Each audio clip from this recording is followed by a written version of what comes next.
Hey guys, this is Sid with WKNC, your favorite student run station at NCSU. We are here today with. Finesse the Phantom, the one and only.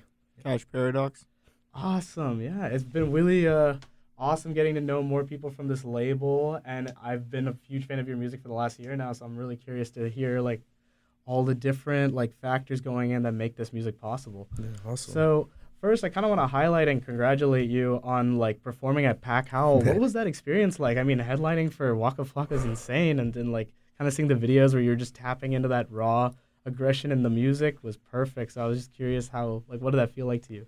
Yeah, no, that was just definitely a surreal experience to say the least. I remember when Joey first let us know, like, oh yeah, we're opening for Waka, this is happening. Like, just the whole thought process of like this is happening. Like, it was, and it just, it kind of just, it instilled the stuff that I've been saying for the past year and a half, 2 years that I've been working on music. Like, this is what's going to happen. This is the trajectory that I'm heading on. And, we all know that we got it, that we have the talent, the et cetera, et cetera. But to see moments like that where it actually comes into fruition and we actually I don't know, we have the proof in the pudding, it's so crazy. And then just out there with the crowd, like even though majority of them probably didn't know the songs or the lyrics, they still gave crazy energy.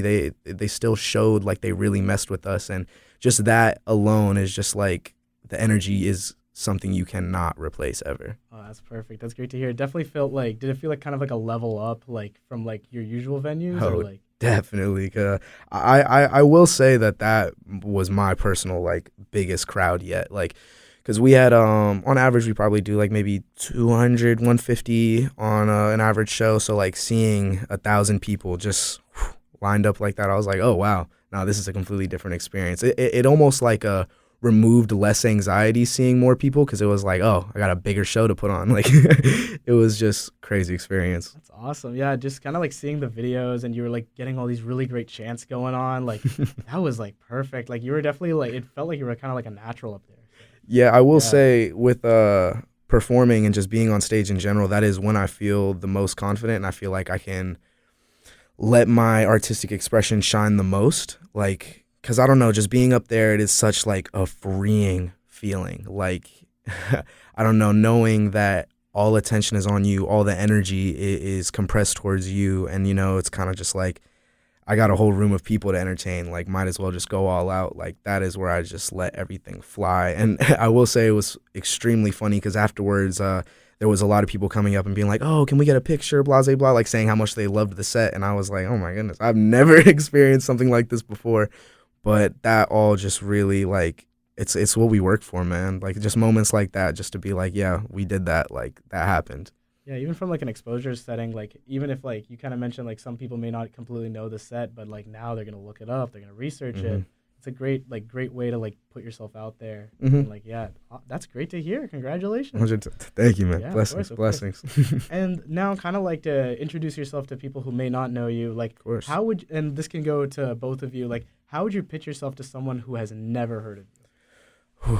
I'll go first, but I don't like to give myself a genre. At the end of the day, a lot of my music is very hip hop themed and centric, but at the end of the day, we're trying to break those borders. We're just artists, so we're just like, if this sounds nice, we're just gonna throw it on it. And I don't know, it feels like the more genres people try to label themselves in as, oh, I'm indie, I'm a trap rapper, I'm a this, that, and the third, like it's giving you less and less art to work with. So for example, like we have a upcoming EP and it's like trap metal inspired with like tones of really heavy, distorted rock vibes, but yet with very rap flows. And like it's just the fusion of all these different artistic avenues is the funnest stuff in music to me. Sounds awesome. Yeah.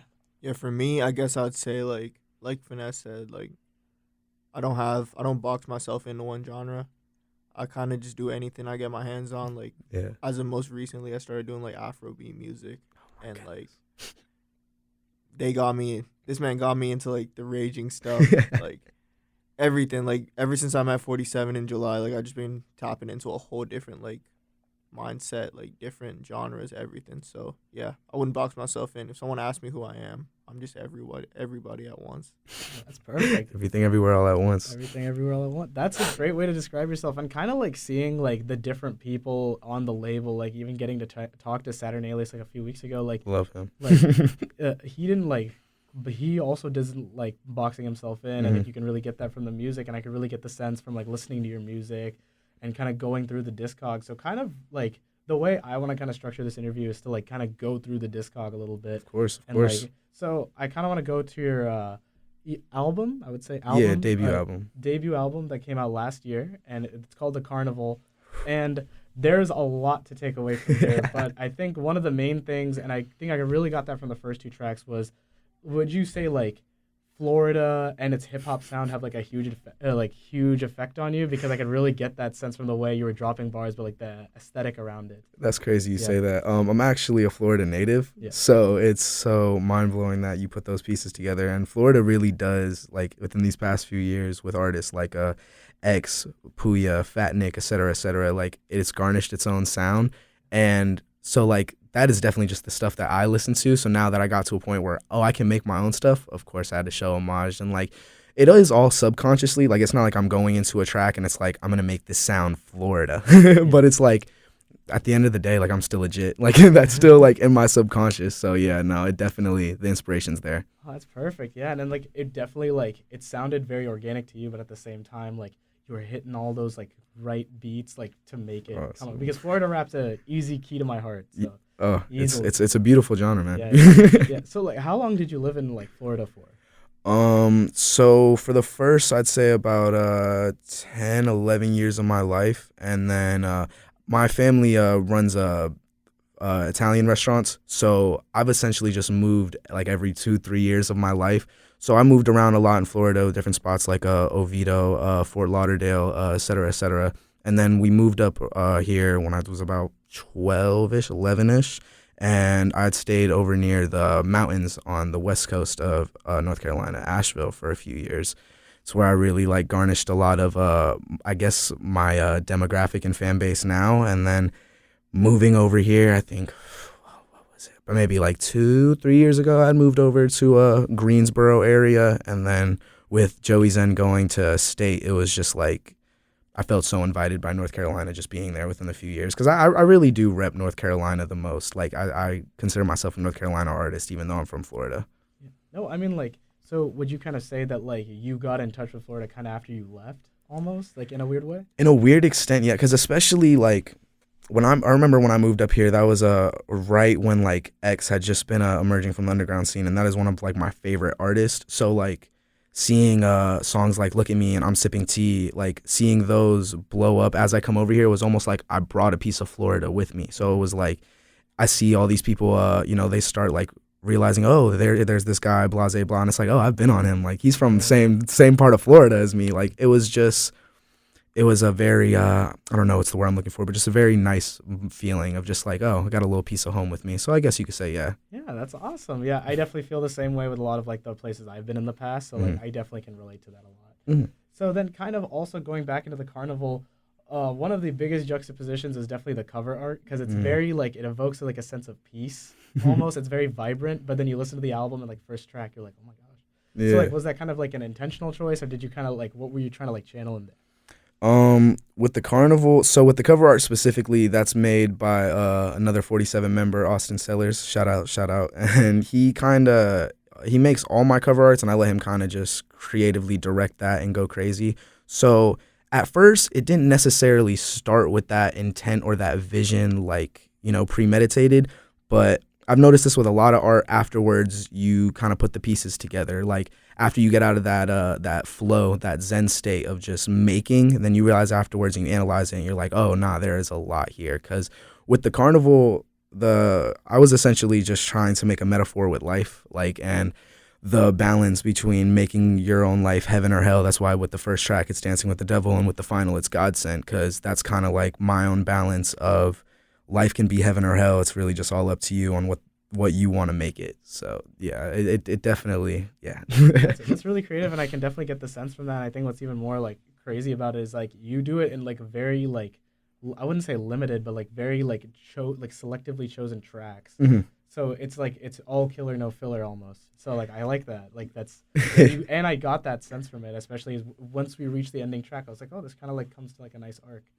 So it felt nice, yeah. 110%. It definitely was supposed to be a roller coaster of emotions, with the anger, with the calmness, with the happiness, the sadness, because that's life. You face the waves, you got to ride the waves. It is a roller coaster of emotions. So, like, sorry, I was losing where I was going there, but essentially, it just was a completely different mindset. Like, all those are YouTube beats. So, like, now that I have Mr. Cash Paradox and producers like that, is a completely different mindset. But with those, like, YouTube beats, and when I was first starting out, it was almost like,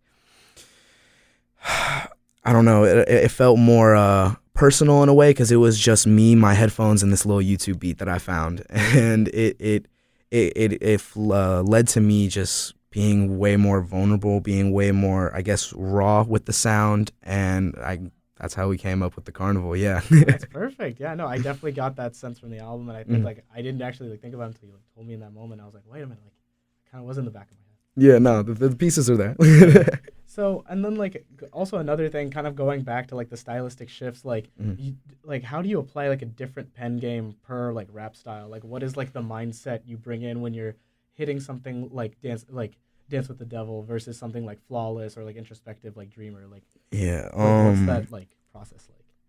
A lot of it really does have to deal with the feeling you get from the instrumental and the message you're trying to convey. So with the Dancing with the Devil instrumental, it's a very you can sense the anger without any lyrics having to be put down there. So it was like, okay, that's the mindset, the feelings, the energy that I'm getting from this. So I'm just going to try my best to, kind of harness this energy. Like with creative stuff, I kind of just look at us as like vessels. And majority of the time, when people are like, oh my God, that was so good, I'm like, that was something higher than me. I didn't even write that. I'm just the vessel that put the pen to paper. So with something like with juxtaposition from Dreamer to something like Dancing with the Devil, it is very different mindsets, very different emotions.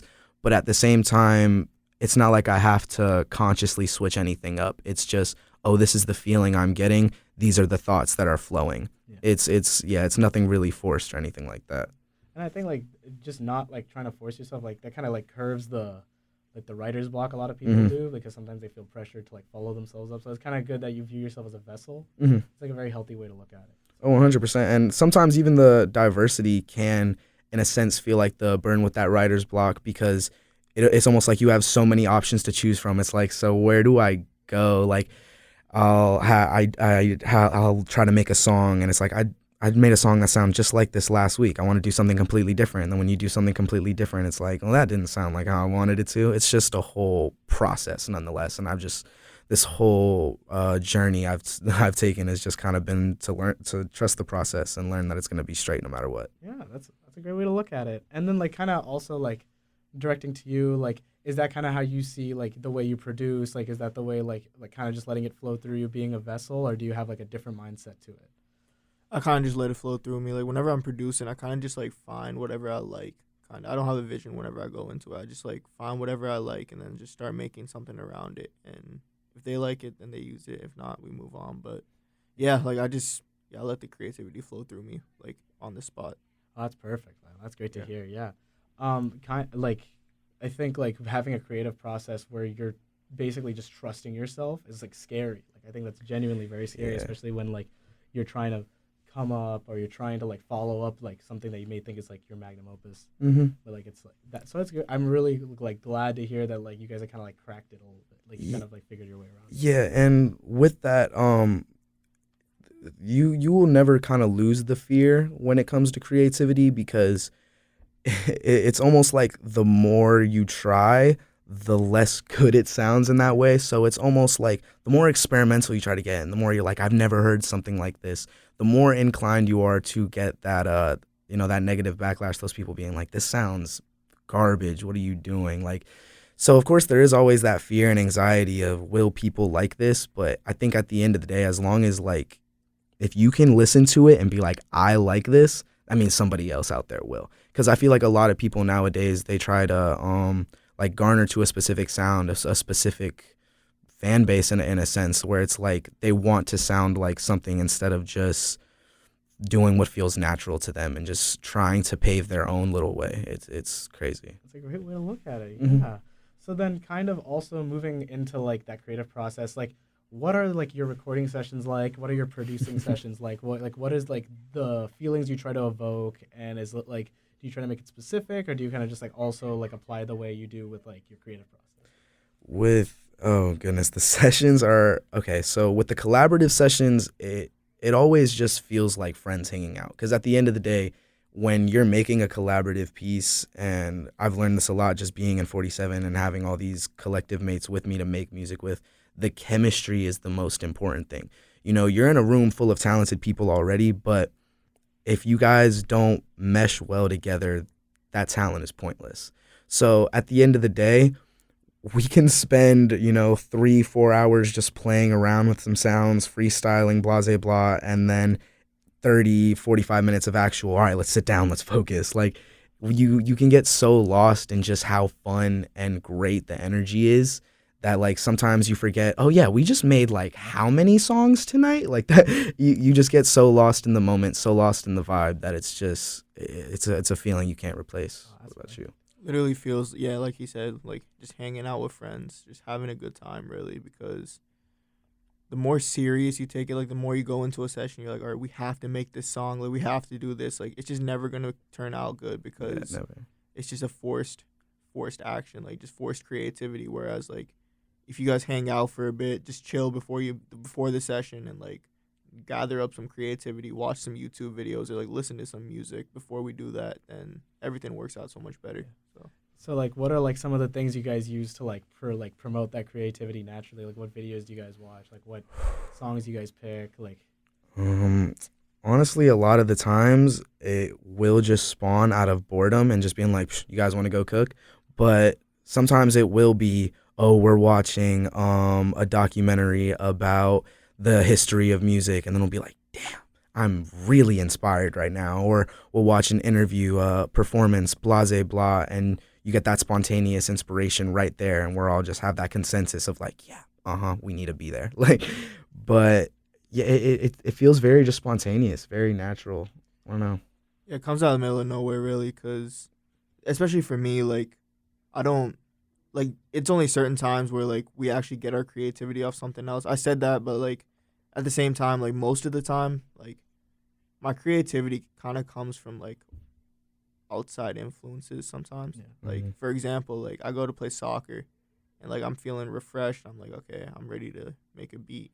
Or, like, play basketball. Like, just anything that, like, physical activity is one of the things that really gets me going when it comes to music. So, nice. Yeah. Yeah, it's really great to hear. Like, I never really thought about, like, soccer or something. Like, I always thought about it as, like, a stress relief. But, like, kind of, like, promoting the creativity, it's, like, really great to hear, yeah. Yeah, it kind of just, like, gets you up, like, awake, kind of, if that makes sense. Gotta clear the mind before you clear the body. Or vice versa.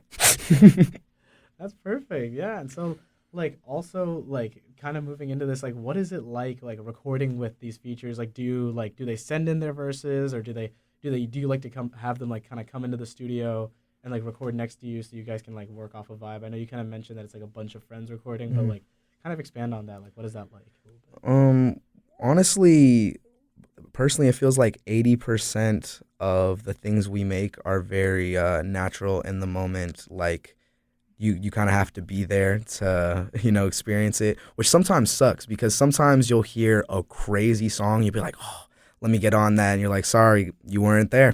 Yeah. And Joey Zen actually has helped like instill that a lot of just in the moment, in the energy, like just harnessing what's going on in the moment. Like he has helped like promote that a lot. But there is, of course, that 20% where it's like you just hear a beat and it's like, yo, send me that. I'll have a verse ready by however long. Like there will be those certain moments, but majority of the time it very much so is just whoever's there is cooking up. And because it is just at the end of the day a bunch of friends hanging out and we all just so happen to make music. So it's just like, all right, let's all find our little avenue that we know we can do. You'll have one person playing with the instrumentals, one person in the DAW structuring everything, 2-3 people just on their phones writing, freestyling, and that's just our fun, honestly. That's perfect. Yeah. And like that, I think that's a great way to go about it, especially because it's like everyone gets the flow of the song. I like that it's like you kind of had to be there, kind of thing. It makes it feel very exclusive. Oh, definitely. No, there's been 1 or 2 songs where I've been like, oh, I can get a verse on that. I can do that, but you just can't. It's just not going to be the same if you were there versus. It's a different energy, man. It honestly did take a second for my ego to let that kick in, because that first time where it was like I wanted to be on that song, and it almost like makes you strive harder for the next session, because it's like, oh, okay, I didn't get to be on that one. The next one we cook up, I'm gonna be the best one on that song. It's all friendly competition, honestly, man. It's so great. That's the best way to go about it. I love it. Love to hear it.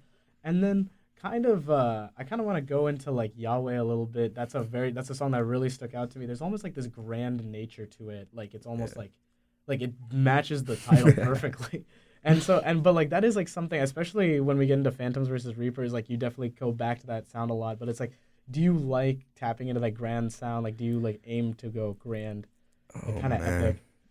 I will say, my favorite album of all time is My Beautiful Dark Twisted Fantasy, and the sounds on that, it feels, I love, I guess the subgenre I could call it is rap opera, where it feels so grand. It feels like it's very cinematic, but at the end of the day, it's just bars.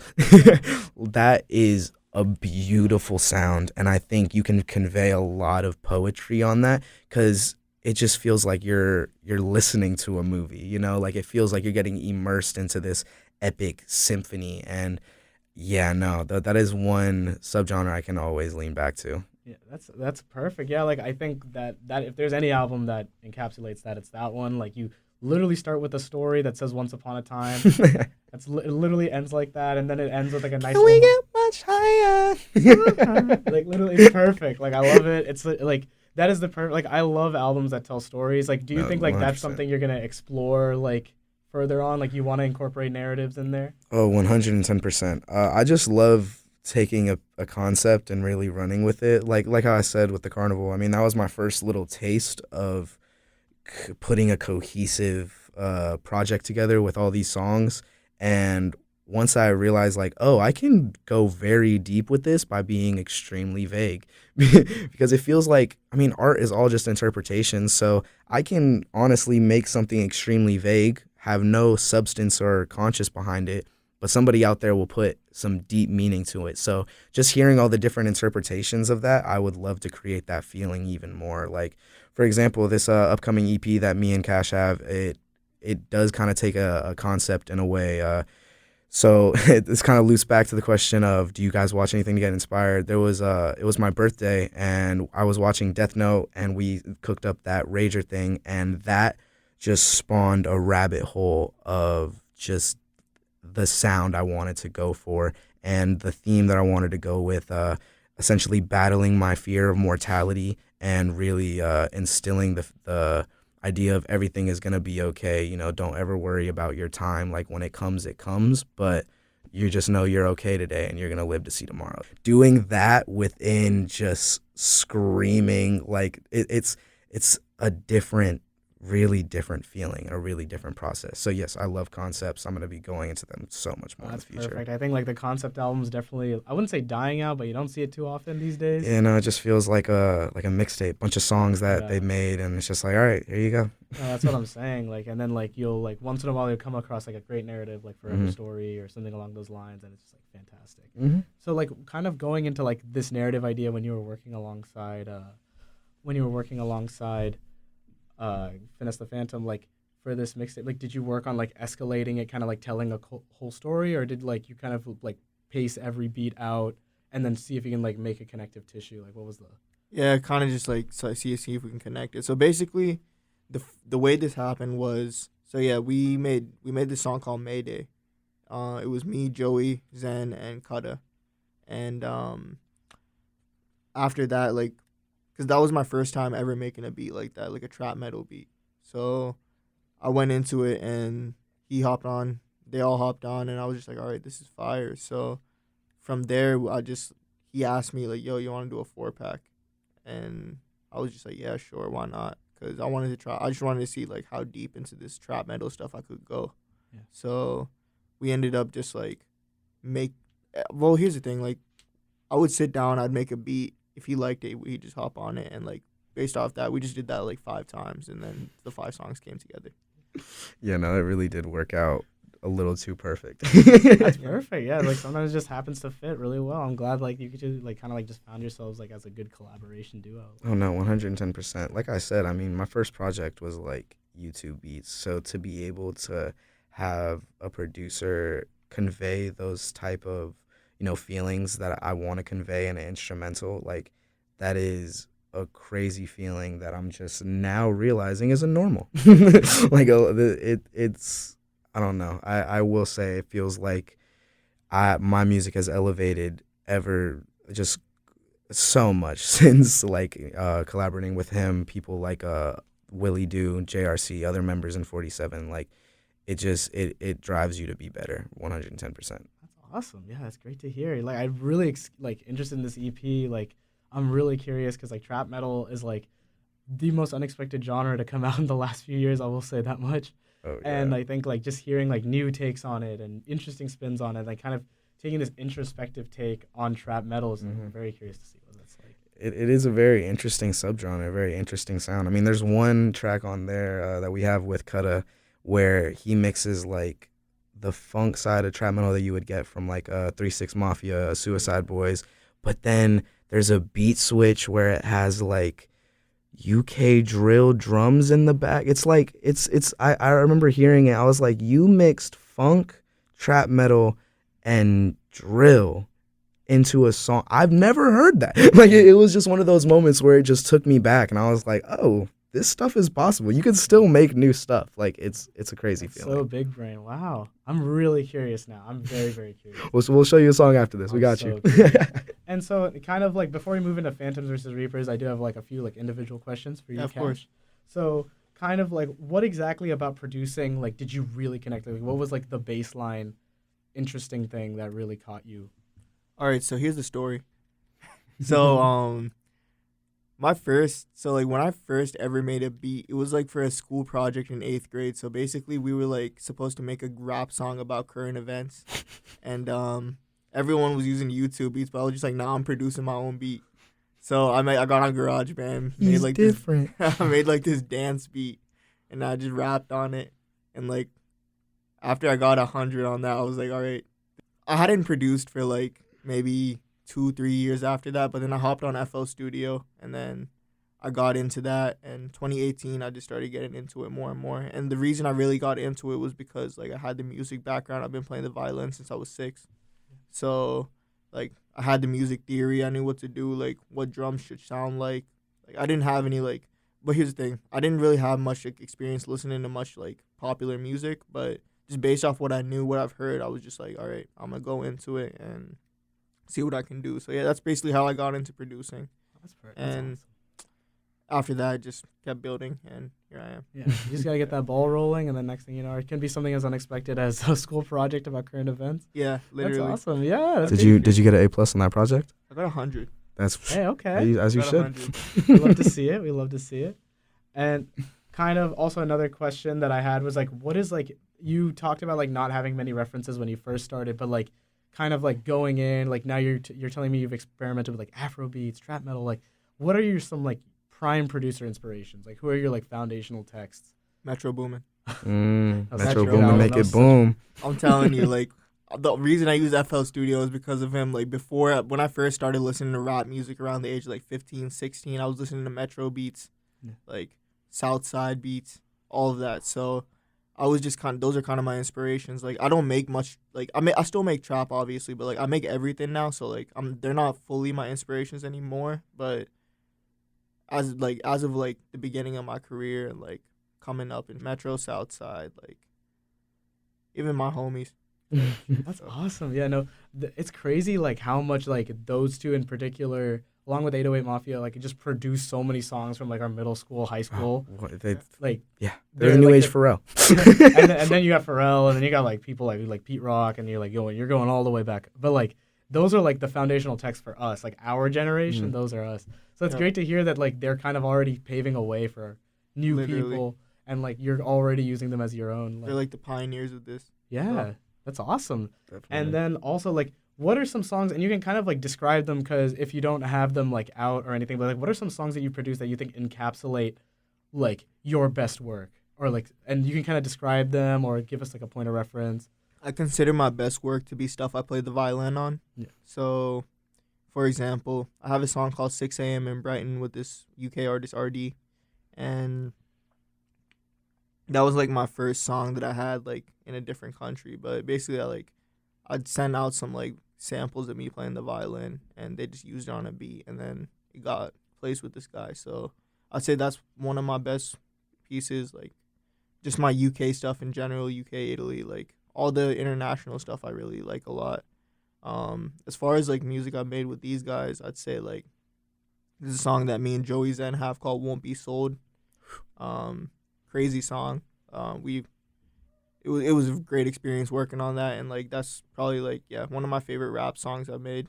And of course this EP I have with him, like I tapped into a whole new genre basically that I wasn't used to, so probably that too. Oh, that's perfect. Yeah, no, like I'm really curious to hear. Like, I definitely want to go back and start listening to this UK stuff, like, because the things they be sampling in these songs, like even like in a more mainstream aspect, it's like so insane, and like sometimes it is memeable, but most of the time it's like genuinely inspired. Like it's genuinely so inspired, and like the fact that you're tapping into that and like violins, like especially in rap songs, perfect. Literally. Yeah, perfect. So I'm so curious. I definitely want to go and check these out now. For sure. And now kind of moving into Phantoms versus Reapers, because I got a lot of questions about these. So, and there's like an interesting thing here that I noticed, kind of going directly from the carnival into Phantoms versus Reapers, is there's almost like a handoff of you and Nikias, like from the last track, and then you guys kind of move into this EP. So like, what was like, you guys have great chemistry. So like, what was like the process of recording like a full project with him? Like, what was that like? Oh man, well, first off, that was one of the first like music friends that like even before we had made a collaboration, I was a fan. Like genuinely, I was like, oh, his music is different. And then I kind of just pieced the puzzle together that he was the last song on the carnival, and then we had our collab tape coming up next because it was so spontaneous, like the rest of these things are. I think one day he just posted on his Instagram story, he was like, I'm trying to collab with more people who trying to do a collab tape. And then I was like, well, if you're just offering them, I mean, what's up? Yeah, literally. And then like that whole tape we just knocked out in one studio session, and none of it is like mixed or mastered either. It's just the straight like studio demos. So it like adds just that even more of just like raw, just like, I don't know, in a sense, like exactly that, just like a demo tape vibe. Because I don't know, just I even noticed from God Sent, like just our chemistry, it was great. So off rip, I knew that project was going to be different. And we're both just very diverse rappers to begin with. Like, I don't know, Nikias is by far, I've been saying this for the longest, is one of, if not the best rapper I know. So to be able to have a whole collab project with him, that was definitely a full circle moment for me. Oh, that's awesome. Yeah, no, like, because he really brought something that like I was not expecting, and like always does. I think the delivery is like really impeccable, and I think it complements both of you like really well. Thank you. That's awesome. And so kind of like going into like the roots part, there's a great Detroit tribute on here called Bimo Chop. What was the mindset behind that? I think every time I hear a Detroit beat, they always sound like they're having the most fun. So did you? Oh man, what was that like? I just love the Detroit sound in general. You know, Baby Chan, Rio the Young OG, all of them. Like they're doing their thing. So Nikias also really loves the Detroit sound. Like you'll hear it throughout his own discography. Like that is one of his favorite subgenres to go to. So I think actually two of the beats on Phantoms versus Reapers he sent me, and that was one of them. And I had never did a Flint type beat before, but I always was like, oh, I can do that. I can flow on that. And just recently, whenever I started writing that, I think the remix for Paperwork Party had dropped with Jack Harlow and Babyface Ray, and I was like, okay, I can glide on this all smooth like. And so yeah, no, it was very just a different feeling. I always want to try with new subgenres, so it was just like that one. I was like, I had to dip my toes in. That's perfect. Yeah, no, I love it's always like the most fun listening. I'm So huge fun, into man. Babyface Ray, and like that was my first like real taste of it. So it's great to hear like just people are like kind of like sending it back. 100%, man. The influence is everywhere. Like I had watched this one Pharrell interview with Rick Rubin, and essentially he was saying like in the studio he always tries to harness somebody else's energy. You know, like try to always direct his energy into.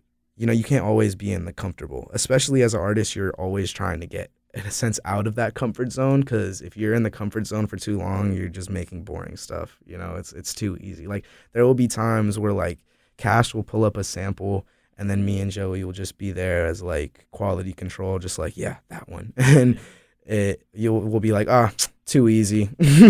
Like we just know, like there's just certain stuff where it's like, we can easily do this, make it sound amazing, but it's like, it's not different. Yeah, no, I feel it. Like I think like bringing that mindset in here, like especially like at this point, fantastic, because like you want to set that precedent for like years to come. Oh, the more you 110%. So that's awesome. Like, and I really relate with that. I think like the fact that Pharrell said that is like indicative of why he's so successful. Oh, 110%. He's a goat. He's a goat. He's one of the goats. Yeah, for sure. And then like you dip into a lot of new sounds. The second track's name escapes me unfortunately, but that was like very like I love the synths. Like, oh my goodness, it sounded so sleek, and so it's just like and he's just going from Detroit to that, and then you could kind of take it back into the boom bap a little bit.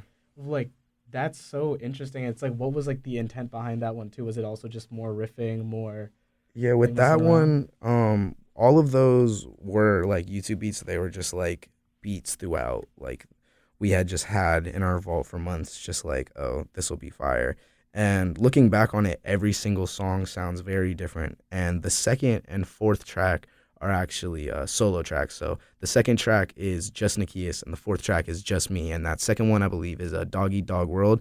And yeah, no, that's I don't even know what subgenre that would be considered as, but that is just Nikias. That is Nikias' sound, and I loved it so much. Like, you can hear like every single song sounds different, and they all touch in a different subgenre, and it's amazing. Like I think just diversity in general has always been one of my strong suits. Like, you know, growing up, I would have in my headphones the normal stuff like a Lil Wayne, a Kanye, a Eminem, and then I would want to listen to stuff like My Chemical Romance, Black Veil Brides, you know, like Papa Roach, and then just to go even deeper into like OG jazz artists like Miles Davis, Duke Ellington, just Nina Simone. Like that diversity helped me so much into making art, because like I told you earlier, it just can never put me in a box. I can hear so many things and be like, I can do something with that. So that tape was just kind of an example of that, but with rap.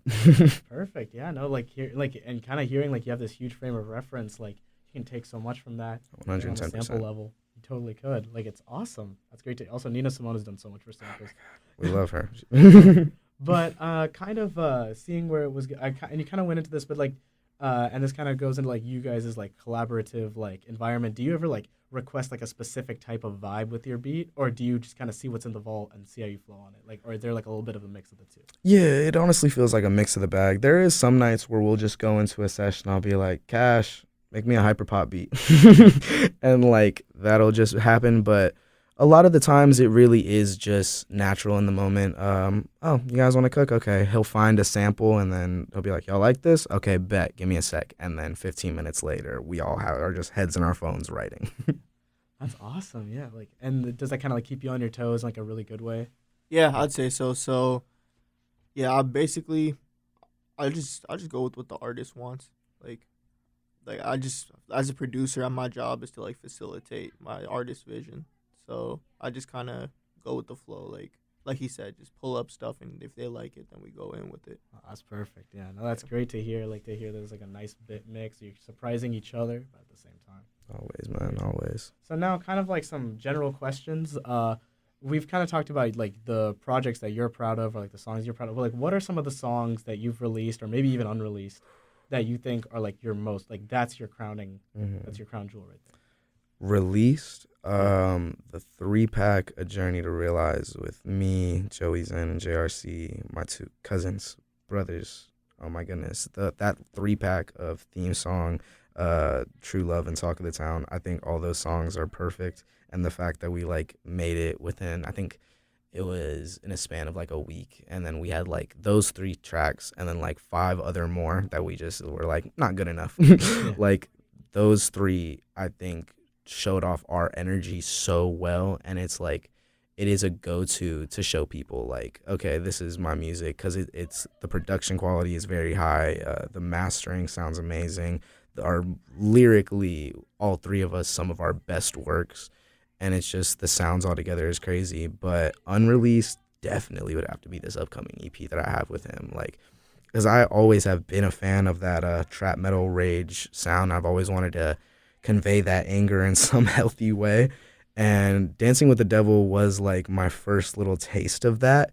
But again, it was a YouTube beat, and that was around the time when I was trying to stray away from that. So to be able to link up with him and then just hearing that first song, and it was like, oh, you can do this? Well, guess what? I can do this too. So we should do this more. And to just see the final product of that, it shocked me even, because I was like, oh my goodness, I can do that with my voice. Like, I can just give this type of energy to a track. It's something like, to surprise yourself artistically is definitely one of the greatest achievements you can have as an artist, to be like, oh shoot, I did that. That was me. Nice. Just tapped into something completely. The vessel thing. Yes, again, man. I'm a vessel. That's awesome. That's great to hear. And then also kind of digging even deeper, like, what are like some specific bars you were like, oh my god, I wrote that? Like, that's kind of nice. Oh my goodness. I've been trying to make what I like to call conscious bullshit, where it's like, at the end of the day, I want there to be truth and meaning to everything, but at the same time, I understand, especially with this generation of music, a lot of it's just a vibe, a feeling. Yeah. Sometimes you just want to turn your brain off and not focus on how, deep life can be. I enjoy that. I like deep thinking, but let me just a one-liner. I like the bar. It's on Talk of the Town, but I say something along the lines of, what was it?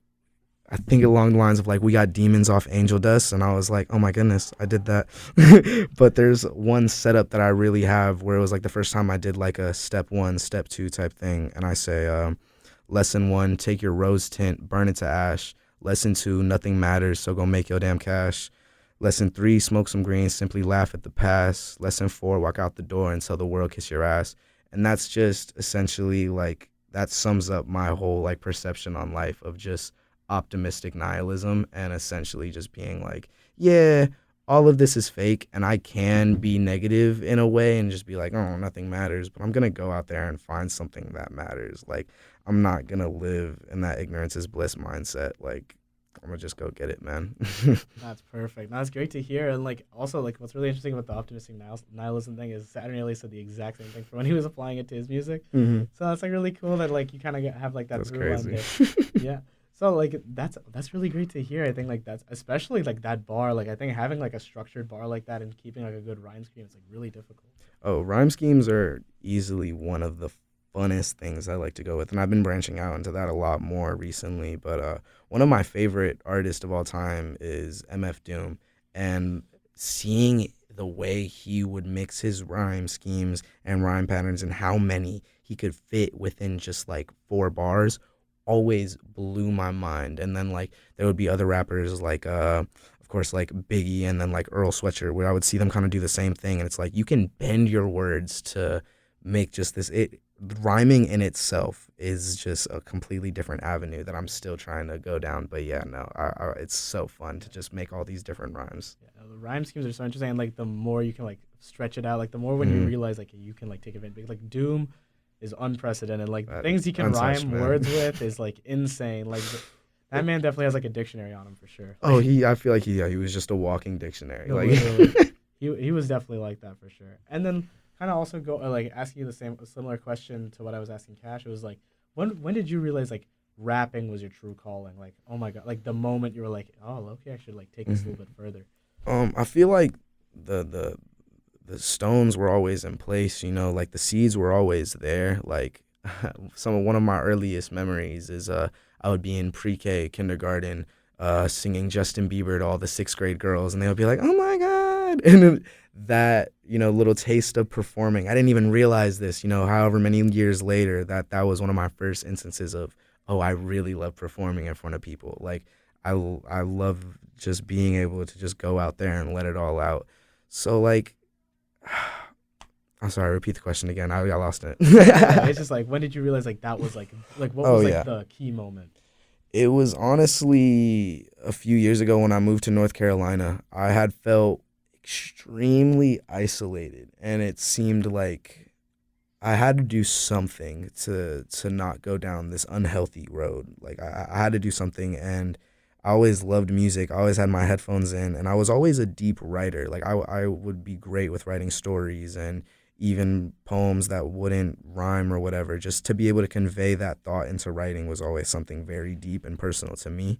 So once I had reached the age where I actually remember the first instrumental I wrote to was an All Girls Are the Same remix. It was so bad, so horrible, so angsty preteen, but it was like, it was the start of something beautiful because I just kept going. And I feel like that is the key to everything, is consistency, because I could have just heard how bad that first little writing sounded and been like, well, that was that. I'm not good at it.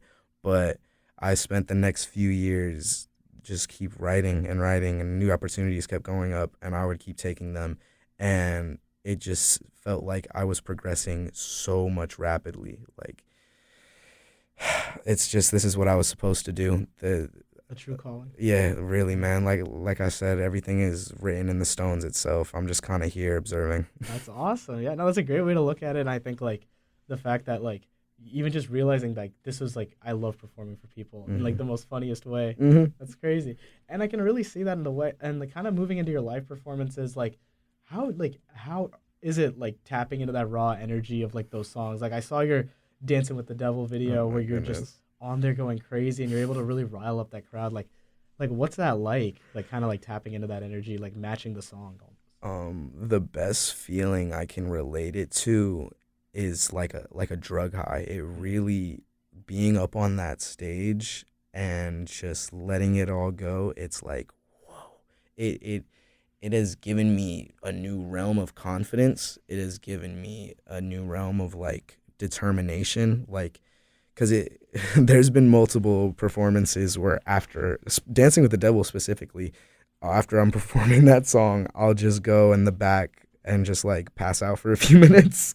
Like specifically at this Waka show, I remember right after I got done performing it, I drilled a bottle of water and just like laid down behind the DJ set and waited for my next performance. And I was like, I'm gonna take a breather because I just let it all out.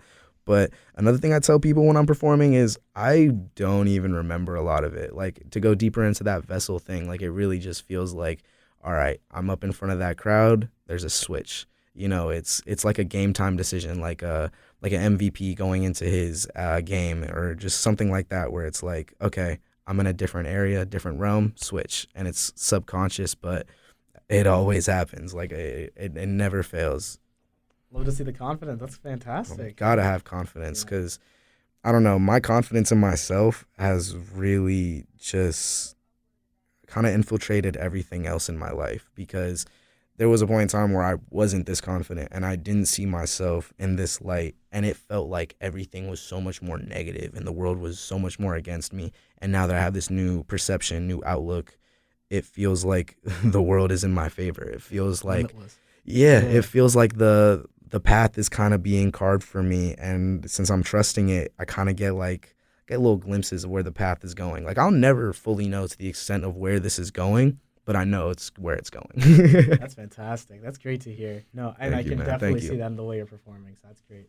That's great to hear. And kind of like talking to you, like, would you ever want to get involved in that live area? Like, have you ever DJ'd before, or like, would you ever consider DJing? I've always thought about it. Like, I wanted to DJ. I wanted to like play the violin with a band. I wanted to be an artist at one point. Like, a lot of like different ways of performing live has like come up in my head, and I've like not thought of what I want to do just yet. Like, DJing seems like the most likely avenue for me, but at the same time, like, I'm really interested in like trying before I move to LA in February, just like at least doing one show with the violin, like with my homies, and seeing how that like seeing if I enjoy it really.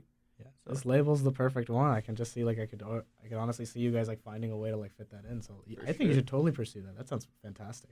I'm gonna try. Yeah, for sure. So whip out the violin for the show on the 16th, just on one of the Rager beats, just while I'm screaming, just. I was gonna do it for Joey's set.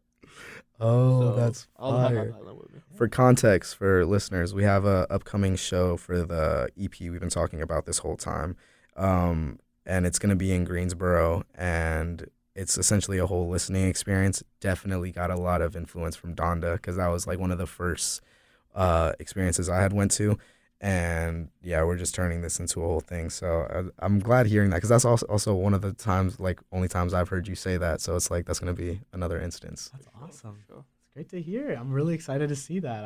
I want to pull up for sure. Oh, you have to. You got to. And then like kind of we're gonna wrap this up with a few little like smaller questions, but it's like, who are some of like your favorite artists? I know you mentioned like some Wayne, you mentioned some Metro Boomin, but like who are some more that are like way out there that you think people should know about, or like that really influenced you or really like impacted the way you feel, like just any artist in general? Oh, man. See, I spent a lot of time listening to like the local artists of Raleigh. Yeah. Like just like between the years of like 2020 and 2022, like I was listening to a lot of Raleigh music, just maybe stuff I produced or stuff like my friends produced or stuff that my friends made in general. So a lot of them inspire me, like, but at the same time, like, yeah, the best answer is my friends inspire me. Yeah. Like all the people that I work with inspire me. Oh, love you too, buddy. Oh yeah, no, definitely big inspiration. Everyone around me, it's almost like I said earlier, with the friendly competition, it drives you to be better because you got so many talented people around you. But I guess I could just go with like a top 5 right now. Number 1, like the artist who is most influential to me, even though I don't support a lot what he's doing right now, but I'm not even gonna get into that rabbit hole. Kanye West.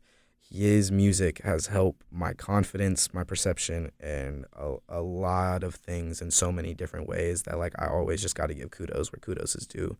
Number 2, with X, same kind of perception. That was one of the first artists I saw who was very conscious, who was very, like, one of the first artists I could relate to in a way. Like, so that was just a completely different thing, and I'll always show respect to him. 3, like I mentioned earlier, Doom. I think he's one of, if not the most impressive MCs and poets of all time. Like, just everything is completely different.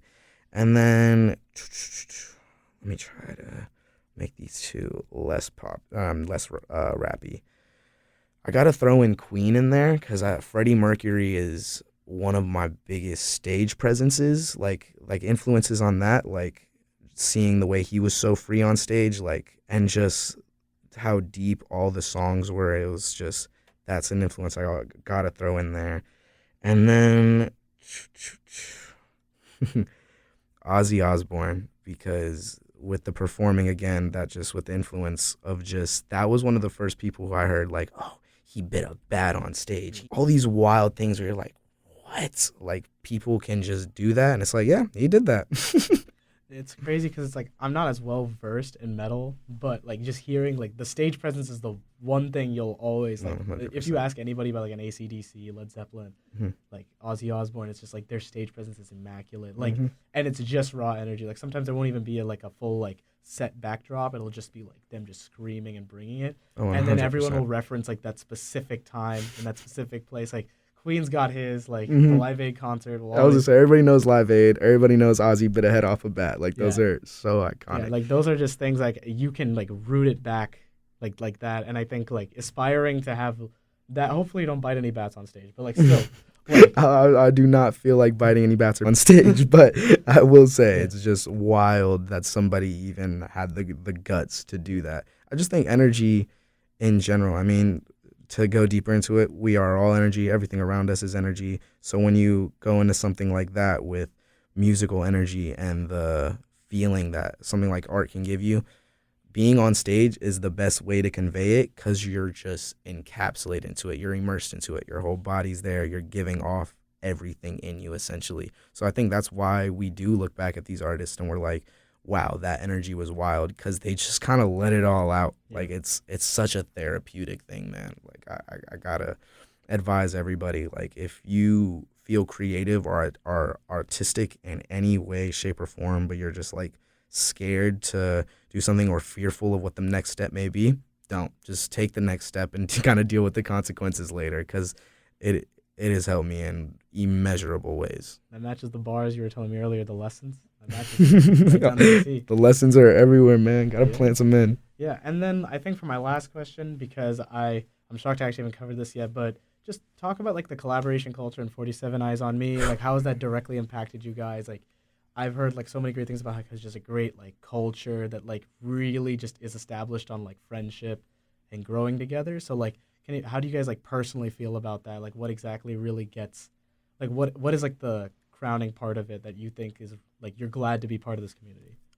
I mean, first off, being in it with two of my cousins who I've just grown up with my whole life, that in itself like shows like a deeper, like, this isn't just business. This isn't just us all trying to just blow up or whatever. Like, there is that common interest, a common goal. And like how I said earlier, how chemistry is the most important thing. Like, at the end of the day, we're all just friends, and we all, hang out with each other. Like, after this, we're just going to go hang out at his house and just do whatever. Like, it's just to be able to just have that group of people, and it just so happens that they're all so talented.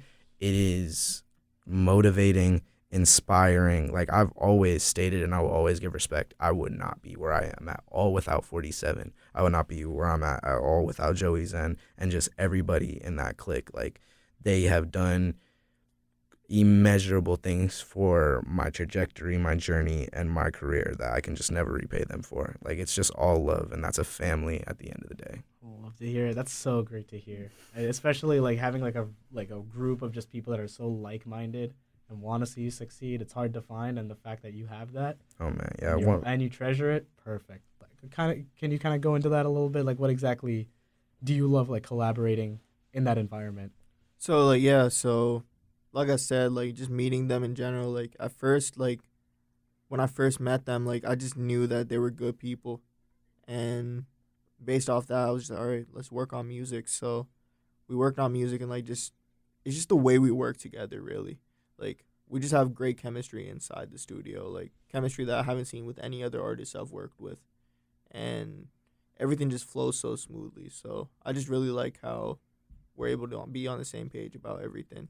And for the most part, like, for the all part, there's been no disagreements, none of that. Pretty much. So literally, like, it's just been fun, and collaborating with them has been like a pleasure. That's awesome. That's great to hear. I really can't wait to see what you guys got cooking up next. Thank that you, EP is definitely at the top of my list. Very, very anticipated. So we got you. Unfortunately, we got to wrap this up. But man, yeah, just Yeah, it's been real for real. Like, and it's like it's been really great talking to you guys. So just like plug your socials, like plug any future projects you guys got coming. Like, what are the dates looking like? Any concert events? I know you mentioned some earlier. Plug anything. Oh man. Well, once again, I am the one and only Finesse the Phantom. I'm a part of local collective 47 Eyes on Me. Might have heard of us. I have a collaborative tape with this man right next to me, Cash Paradox, coming out in February. It'll be called Shinigami. I have another collaborative tape with a 47 member named Willie Do called Finesse What It Do, coming out sometime next year. And another collaborative tape with my cousin, also another 47 member, JRC, Seeing Ghost at the Movies, coming out next year. And the only upcoming shows I have to mention is, like I mentioned before, there's one December 16th at ETC in Greensboro. It's going to be starting at 7 and ends at 12. We got pretty much everybody from 47 popping out there. I got FBE Big John on DJ. it's just gonna be a crazy night, and we're gonna be unveiling the whole EP with a lot of our just classic discography stuff. And overall, want to see as many people there possible. And I appreciate you for this experience. This has been my first interview, and it's been beautiful to say the least. Thank you so much. WKNC it's been is great that. talking to you. Pass it over to Cash. Yeah, Cash Paradox on all socials, I guess. Yeah. I don't have much, like I said, I have the EP coming out, but other than that, and the show, but other than that, I'm just working, just trying to see what I can come up with. Like, I'm trying to. Oh, I also do have an EP with my boy Gatesha. It's gonna be like just piano and violin songs, like no vocals or anything. It's just gonna be like little classical music basically. Like instrumental Johns. Just instrumentals, really. Yeah. So I got that coming out. Of course, like I said, like I got all these records coming out with 47, and yeah. So that's what. Oh yeah, Galactus, December 30th. Galactus. Look at you. Galactus, December 30th. That's gonna be a drop with me, Finesse, and Jacob. So JRC. Yeah. Using the government. Damn, I forgot to say, yeah, we're on all platforms too. Apple Music, Spotify, Amazon, even though, we don't like Jeff Bezos, but hey. It's all love. We're still there. We love to see it. You guys are some busy guys. I can't wait to listen to hear what you guys got. This is Sid ECAD with WKNC, your favorite student run station at NCSU, signing off.